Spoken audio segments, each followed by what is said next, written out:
Goodson with I Love Basketball TV. Today I want to share some experiences that I've had with Stephen Curry and kind of give you some inside information on why he's become one of the best basketball players in the world. I was really fortunate to work with Stephen Curry, directing his Skills Academy in 2011. And what that means is Steph and I worked closely designing the curriculum, so I got a lot of insight on how he trains. And then we took that curriculum, did a 3-day camp, and worked with high-level players. We worked with players that are now playing in the ACC, SEC, and a few that are now in the NBA. And I just want to share some of my experiences being around Steph and some of those traits I think that have made him one of the best players in the world. The first trait that I've observed from being around Stephen Curry is his patience. And one question I want to ask you players that are watching today, have you ever played on a basketball team where you felt like you weren't the best player? Or have you ever played in a game and you felt like you weren't the best player on the court? I'm sure that happens for everybody. That happened for me. Well, let me tell you about the MVP, Stephen Curry. When he was 15, 16, 17 years old, he grew up in Charlotte, North Carolina. That's not far from where I grew up.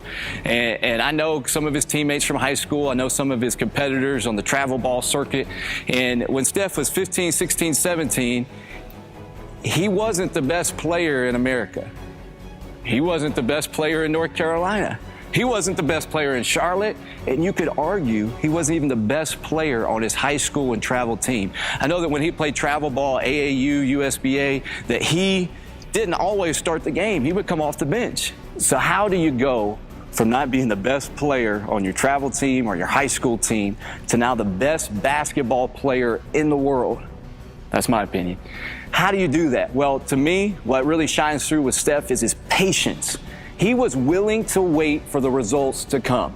I see so many players that get beat by failure. When things don't go right, when things aren't easy, when things aren't quick, they quit.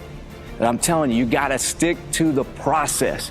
If Steph Curry had have quit when he was in high school, he would not be the player he is today. And that's one big thing I see in training players over the last 9 or 10 years is results don't always come like you think they would. You work hard one day, you're better the next. You work hard for a couple weeks, you get better. Sometimes those results are kind of spontaneous. You'll work for a long period of time, then all of a sudden it just clicks. For Stephen Curry, that was true.